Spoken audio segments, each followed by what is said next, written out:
Rune, son, put away your toy hammer and come here.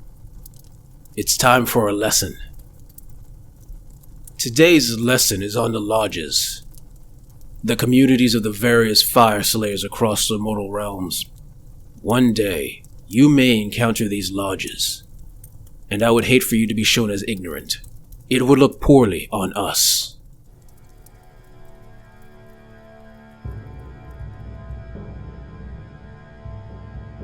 Vostharg. They say pride is a failing.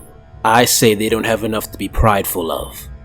Our lodge, the Vostharg, is one of the only Fyreslayer lodges that still carries the name of a first forge magma hold, the Voss Forge. It was the greatest of its kind and the envy of many. Because of this, it was a prime target when the forces of chaos ravaged the realms. But while other magma holes fell to chaos, the Voss Forge held strong, being one of the last to fall. Sadly, it wasn't the armies of chaos, but the pride of the Rune Sons that was its downfall. For the Rune Father, Thorgar Grimnir, fell during the final battle of that forge, leaving his sons to argue over the throne. Each Rune Son was convinced he was the most worthy of the title, and the fact that chaos was still at the gates meant little. Finally, before civil war erupted, it was decided by the Rune Master of that time to divide the Urgold among the Rune Sons, having them all start new holds, and leave one of the greatest of the old magma holds to become an empty and cold ruin. Out of all the Rune Sons, however, it was only Zafor, the Rune Son who started our lodge, who was worthy of taking on the name of the old Voss Forge in the name of Vostharg. We drink to his legacy today, and curse the fates that the other Rune Sons weren't wise enough to choose him as their rightful leader. Maybe because of this pride, we aim to spread our legacy through our deeds, always honoring the accomplishments of our ancestors, of course, but always aiming to surpass them and bring more glory to the Forge. Our fighting style tends to be more aggressive than most. We charge with a fearsome surge, and our generals can inspire a fiery endurance within us that can urge us to throw ourselves at the enemy past the point of exhaustion. And in notable battles, we are known to bring out the Vox Axe, a legendary weapon forged with rare Vosthargi obsidian.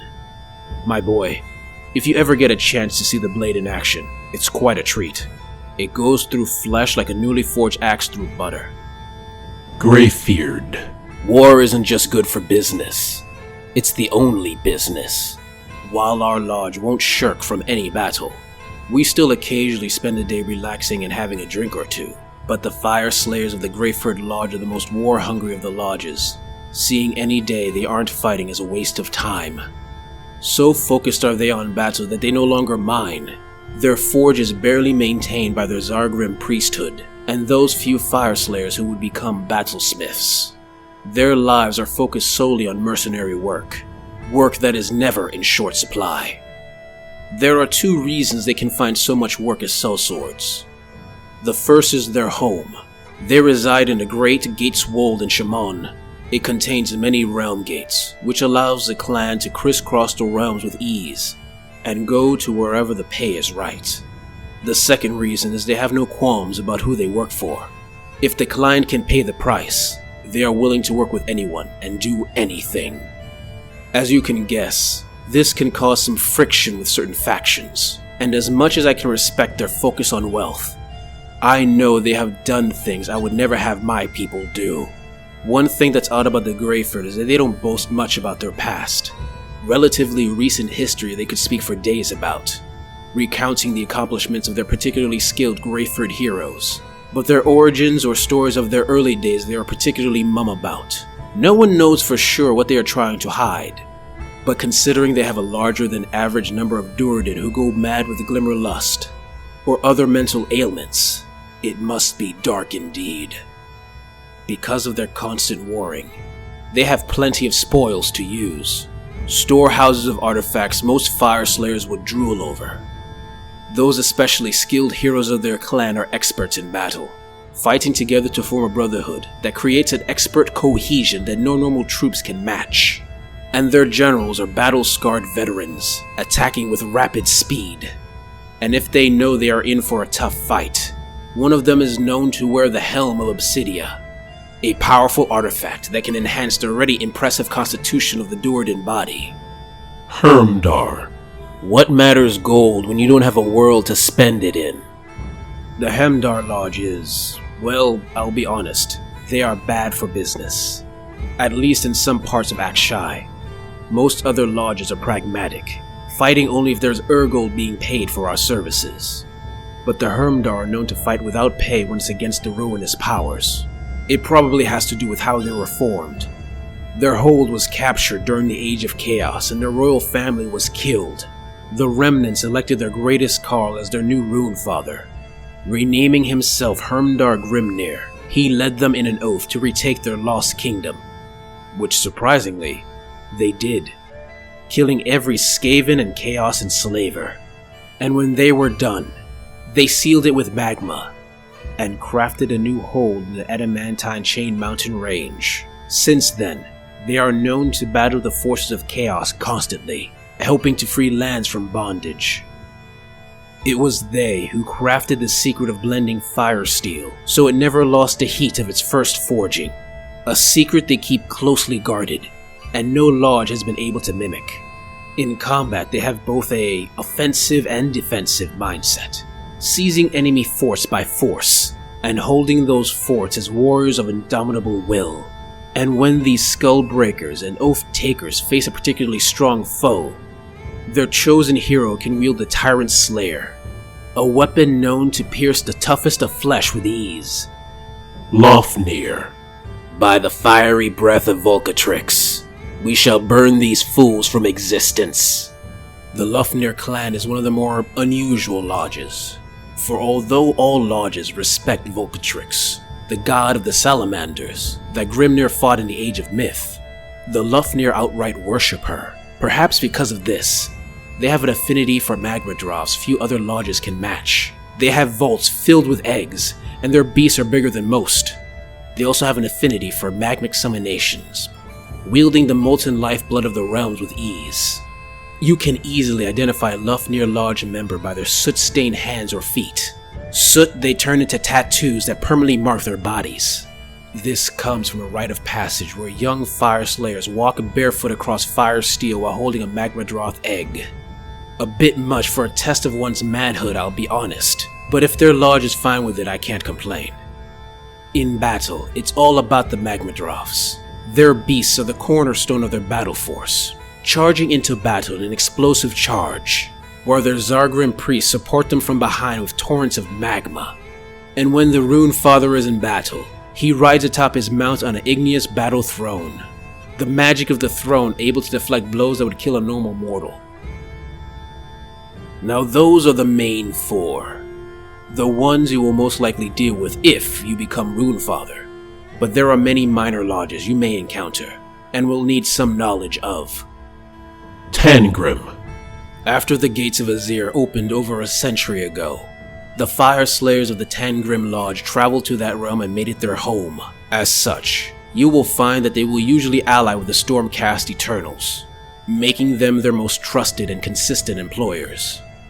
They have also stated they will refuse all gold from those who worship the Dark Gods. Notice though how I said they refused, not sworn an oath to refuse. My suspicion, they simply consider it wise to not work for the Dark Gods while living in Sigmar's realm. If circumstances change, however, who knows? Ulrung. Originating in the lands of Shaish, the Ulrung Lodge mark their beards, faces, and fists in the white ash of the dead. A rather grim people, and their circumstances probably don't help their outlook much. Don't know the specifics, but they lost their magma hold long ago to the undead. Despite this, they still fight on. Whether that fight will eventually lead them to retaking their old home, finding a new one, or just dying in battle, only time will tell. Baeldrag. All Duerden rightly hate the Skaven, but the Duerden of the Baeldrag Lodge despise them above all others, even taking jobs with no profit to kill the disgusting ratmen.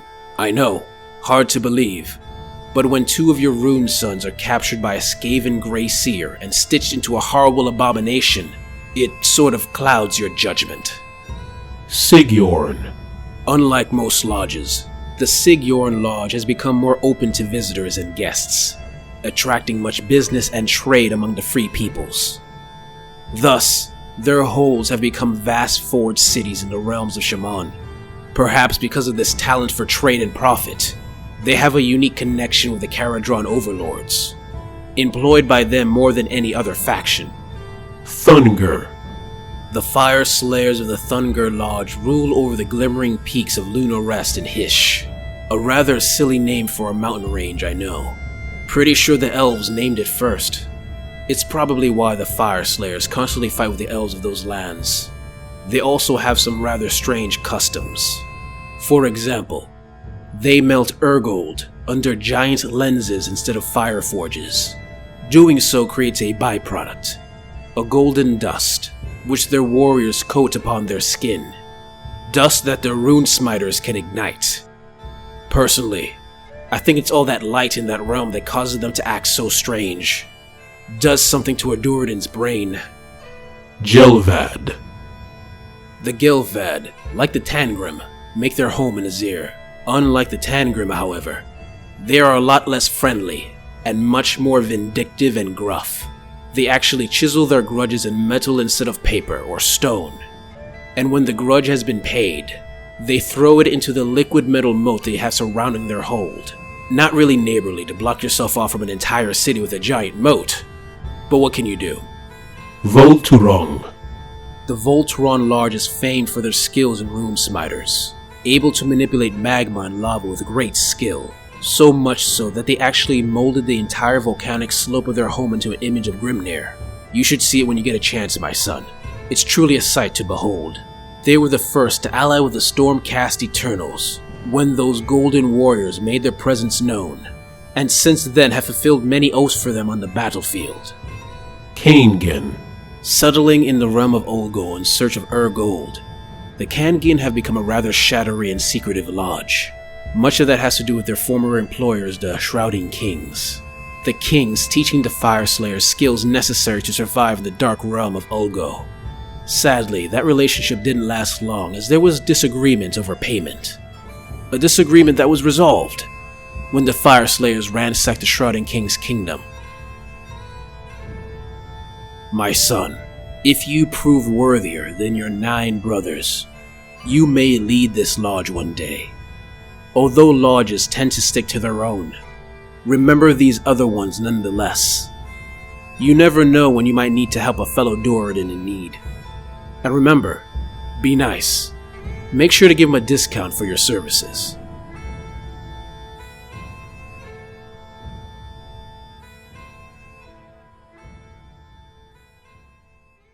Hey guys, I hope you enjoyed this video on the lodges of the Fyreslayers.